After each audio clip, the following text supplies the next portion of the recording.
Bien, pues el tema tratado en esta sala es propuesto por Víctor Villar, que ahora le veremos por aquí, imagino, se nos presentará, en el cual lo que nos proponía era hablar acerca de las competencias más importantes para Project Manager en estos momentos. ¿Qué es aquello que tiene que destacar o que tiene que impulsar para poder gestionar estos momentos en los que nos encontramos? Entonces, si no está Víctor por aquí, imagino que en breve. Víctor, ¿estás por aquí? Hola, sí, acabo de llegar. No Perfecto. encontraba la forma. Nada, no te preocupes. Yo es que era porque no haya silencio, pues yo ya es que me pongo a hablar, pero simplemente era presentar un poco y explicar un poco la temática que has propuesto, aunque bueno, nadie mejor que tú para explicarnos con más detalle. Sí, lo que quería... Correcto. Sí, lo que quería comentar es que tenemos una profesión que no es estática, es muy dinámica y que ahora con esta crisis y oportunidad en particular, es necesario fortalecer y o desarrollar nuevas competencias en general. Entonces, quería que toda la audiencia pueda compartir y de repente quizás elegir al final de la sesión cuáles serían las principales competencias que habría que desarrollar, ya sea principalmente las competencias personales, ¿no?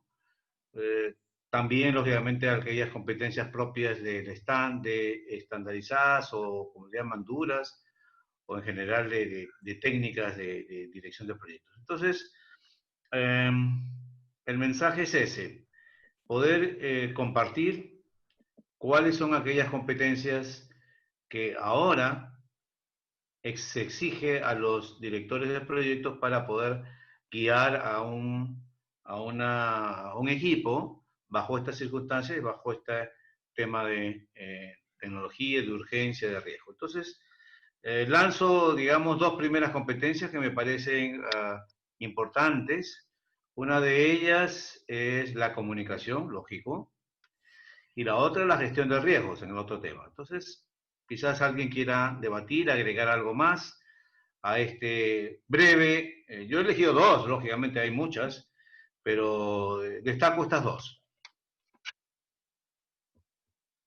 Venga, Víctor lanza la pelota. ¿Quién la toma? Hola, bueno, yo soy... bueno, nada. No, que... Vale. Pues nada, yo creo que en este ámbito es muy importante también el tema de la flexibilidad y la empatía, que va muy ligada también a la comunicación de las personas, ¿no? y a la comunicación con los equipos.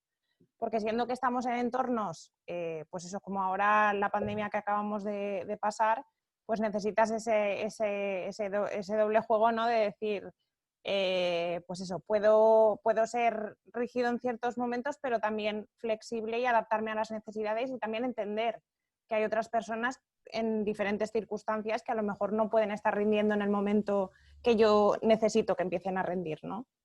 Entonces, bueno, esa es mi aportación. Bueno, yo estoy de acuerdo contigo, ¿no? Por mi parte, la comunicación creo que es fundamental, pero la más importante para mí yo creo que es la empatía. Y la empatía es muy difícil, porque a mí me resulta muy difícil. Yo creo que si no tienes un gran bagaje, una gran experiencia, es muy difícil ser empático, porque ponerte en el lugar de una persona con algo que te cuentas si tú no lo has vivido, es realmente difícil ponerte en su situación. Nosotros en la empresa tuvimos un caso de 2 fallecimientos por coronavirus, de familiares de personas de la empresa, y yo, por ejemplo, lamentablemente he sufrido fallecimientos familiares desde muy pequeñita, de pues, mi padre o lo que sea, ¿no? Entonces sé perfectamente lo que supone la muerte de un familiar. Y en cambio otros colegas que han estado más en contacto con estas personas, pues han intentado ser empáticos, pero aún así han metido mucho la pata. Porque no han sabido ponerse en su lugar. Lo han intentado, pero no han sabido. Por eso hay que ser empáticos y está muy bien intentarlo, pero hay que tener una gran experiencia y bagaje o vivencias, ¿no? para poder serlo. Por eso, en este caso, por ejemplo, que es el más traumático que hemos tenido, ¿no? el del fallecimiento, pues yo lo que le dije a mis colegas es: déjalo la primera semana tranquilo y acompáñalo después, que es cuando más lo va a necesitar, ¿no? Y porque él lo atosigaba constantemente a estas dos personas, y bueno, mi consejo le dijo que finalmente le fue bien, que le está yendo bien, pero eso, que yo creo que la empatía, porque hay gente con hijos, gente que no puede trabajar según horario, hay 1000 casos ahora con esta situación, ¿no? Entonces, por eso destacaría esto de la empatía. Muy bien, gracias, Noelia. Una cosita que se me ha olvidado de deciros, que por favor para hablar pulsemos el icono de la mano, porque así Isabel nos va a controlar exactamente quién va levantando la mano y así intentar controlar un poco los turnos de palabra. Disculpar que no lo he dicho y claro, Isabel estaba ahí un poco la pobre intentando controlar todo. Muchas gracias. Le toca a Amelia, por favor. Hola, bueno, perdonad que no encienda la cámara, es que no me funciona, no es que no quiera. Que, bueno, yo como han dicho las compañeras, lo mismo, creo que la clave ahora mismo, en estos tiempos, siempre, pero más en el tiempo en el que estamos trabajando en la distancia, con distanciamiento social, la comunicación, sin lugar a dudas, y bueno, cierta empatía. Y la dificultad, por lo menos la que yo he encontrado siempre, que estoy de acuerdo, como comentaba una compañera antes, de que hay que ser flexible porque hay que intentar adaptarse a las circunstancias de cada uno, que realmente son complicadas, pues te encuentras en casa de repente con niños que tienes que cuidar, atender, colegio y demás. Hay que ser flexible, pero el problema, o lo que yo me he encontrado en este tiempo, es el encontrar el buen balance entre ser flexible pero riguroso, es decir, el trabajo tiene que salir. Entonces, hay que establecer unos objetivos muy claros y muy medibles que permitan que el trabajo salga adelante, porque al final esto es una empresa que tiene unos objetivos, pero compaginar esa rigurosidad o esa autogestión con el hecho de efectivamente ser flexible. ¿Cómo es la mejor manera? O sea, la mayor actitud, la mayor que tenemos que para mí desarrollar, la comunicación. La comunicación y la gestión de las expectativas. Lo comentaba el otro día también en otra reunión. Para mí la gestión de las expectativas es lo que hay que desarrollar, y todo se hace con comunicación. Muy bien, muchas gracias, Amelia. Muchas gracias. Luciana, por favor. Sí, bueno, yo quería añadir un par de cosas sobre lo que han estado diciendo, que bueno, yo estoy súper de acuerdo con el tema de la comunicación y la empatía, pero lo veo un poco diferente.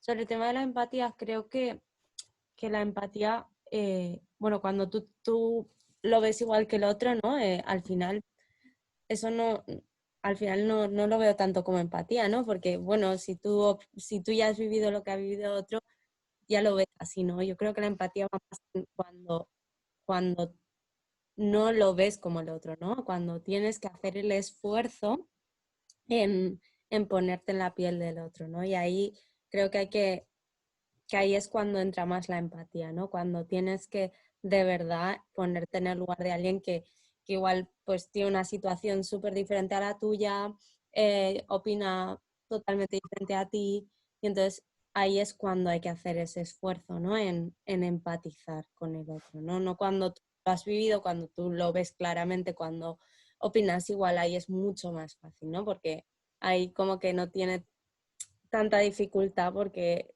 ya sabes cómo actuar, sino la empatía está más en cuando la situación no la ves, ¿no? Cuando es como empatizar, es como entender, ¿no?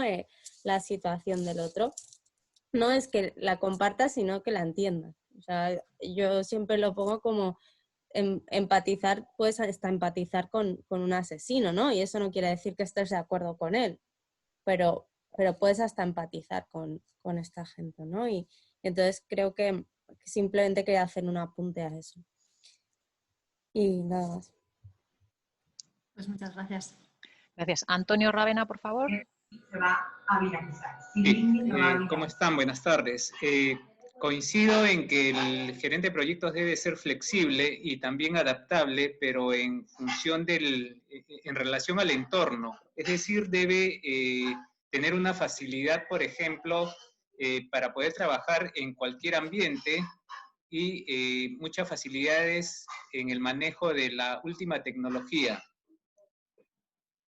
Y también considero de que con respecto al objetivo, ahí sí debería de mantener cierta rigidez porque el objetivo es único y se tiene que cumplir sí o sí.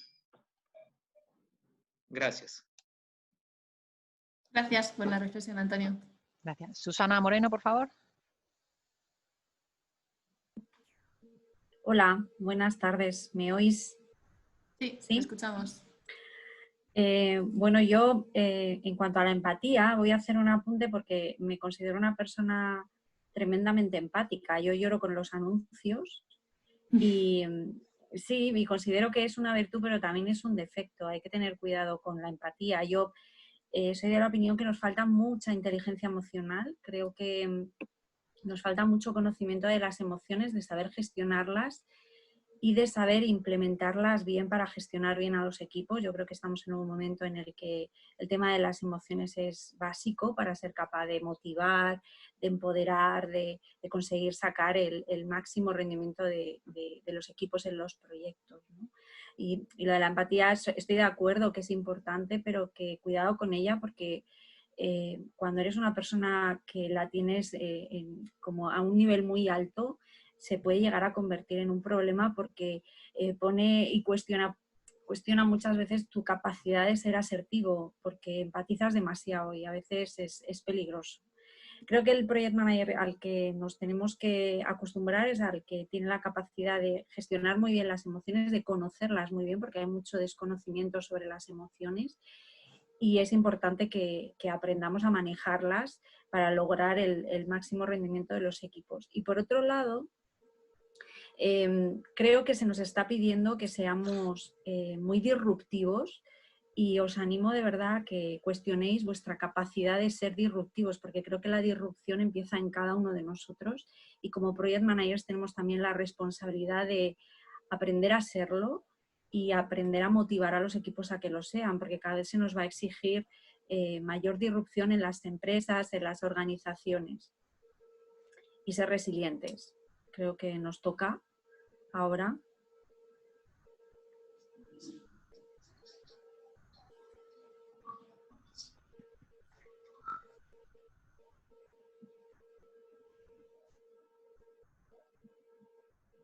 A ver, perdona, se nos Sí. ha colado alguien aquí. Perdona, Susana. Perdón. No, nada más, solamente eso, que creo que inteligencia emocional, disrupción, o sea, ser capaces de ser disruptivos nosotros mismos, empezando por nuestra propia vida, nuestra propia capacidad de aprendizaje y de transformarnos y la resiliencia. Muy bien, muchas gracias. Laura, por favor. Hola, perdonad que no me quitaba el mute. La verdad es que justo Susana ha dicho lo que yo había anotado, ¿no? Es que vamos, sí, o sea, ahora va a parecer que te quiero copiar, pero no. Es que venimos de la reunión anterior, sí. que hemos coincidido.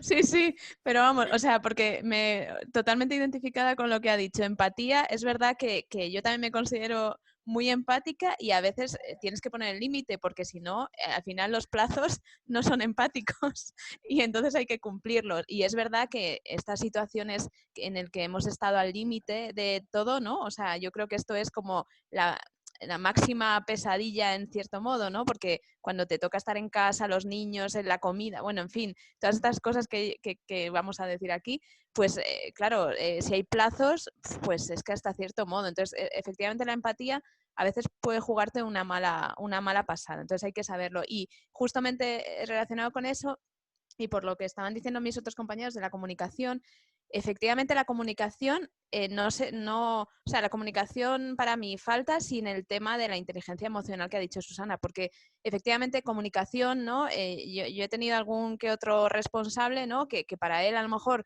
ponerte una reunión todos los días a las 6 era que buena comunicación ya, pero es que a lo mejor en este entorno, pues a las 6 no me viene bien, hay que hacer... Entonces, efectivamente tienes que tener inteligencia emocional, yo creo que sobre todo saber también cómo tienes al equipo, saber dónde puedes apretar más y dónde tienes que levantar un poco el freno, ¿no? Y decirle, bueno, vamos a ver, ¿no? Porque está al límite, vamos a dejarlo un tiempo.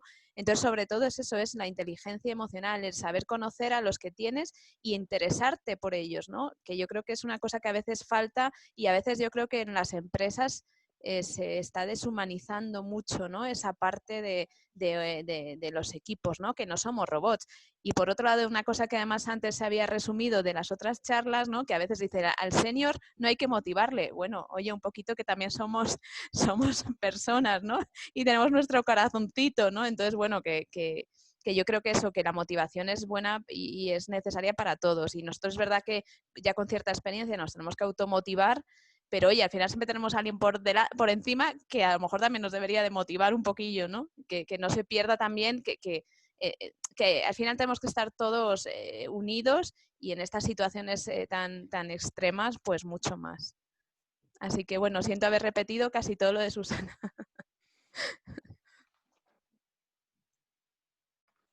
Estupendo, genial, Laura. De momento no tenemos más manos levantadas. Oh, Pues ahora mismo, perdón, Víctor otra vez. Nos quedan 7 minutos todavía. Que han compartido. Yo quería agregar más adicionalmente a lo que estoy de acuerdo, lógicamente, con la empatía, con la inteligencia emocional y la resiliencia. Hay un tema importante que se refiere a la parte cultural. Cuando ya estoy en un face-to-face, algunas habilidades hemos desarrollado para identificar algunos aspectos que tenemos que en ciertos entornos corregir o modificar o ser empáticos en general.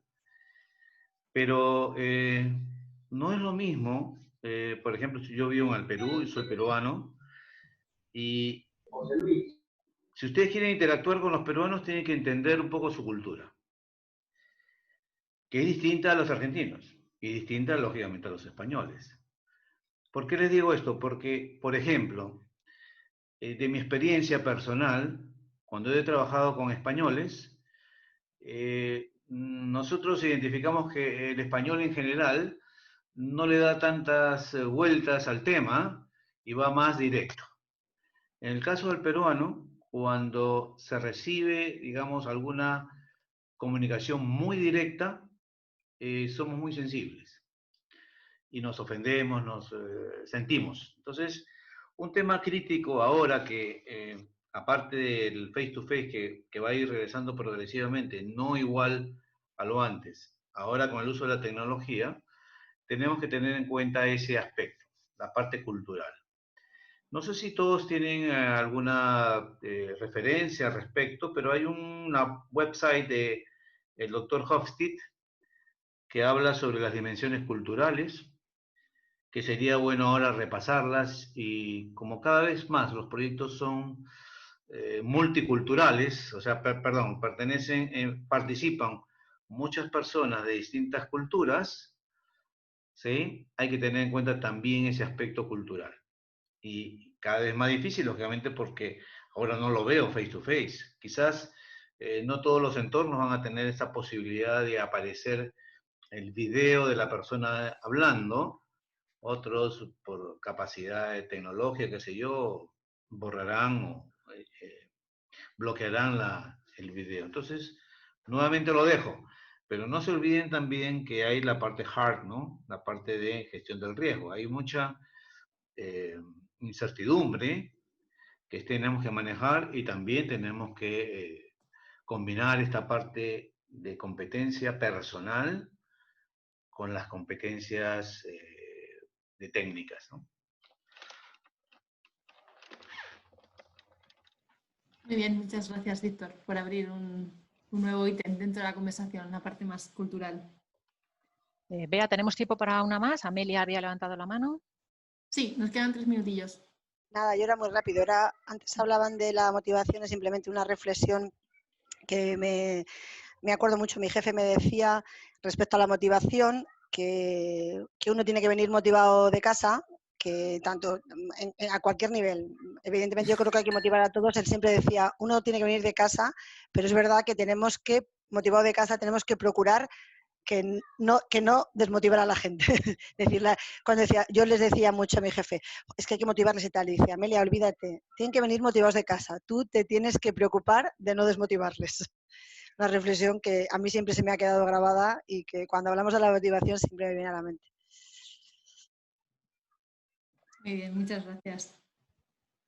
¿Alguien la comparte? ¿No la comparte? Abrimos debate.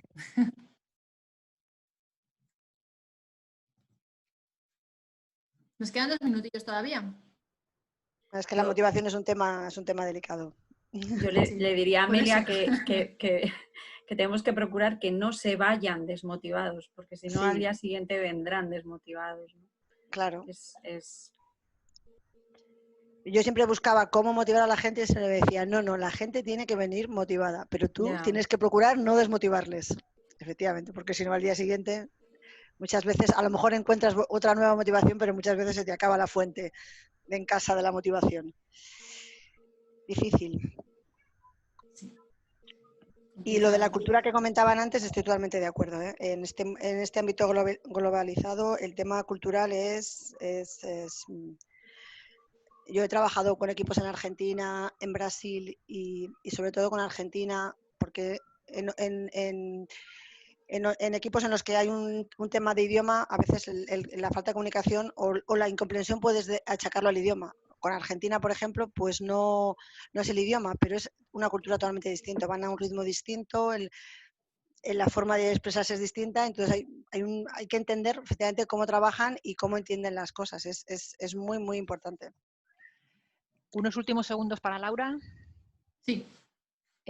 Sí, justo hablando de lo de justo las principales competencias en la época que vivimos, justo, ¿no? Esto de saber con quién estamos, ¿no? Las distintas culturas. Yo creo que un project manager, que además normalmente llevamos proyectos grandes en los que implican muchas nacionalidades, es básico. O sea, yo siempre pongo el ejemplo de yo por ejemplo, que soy bilingüe en francés, siempre cuando trabajo con Francia y les hablo en su idioma y les entiendo es muy distinto cómo llevas el proyecto. Y es verdad que con Latinoamérica hablamos el mismo idioma, pero es verdad que los cambios culturales hay que tenerlos en cuenta para el éxito del proyecto.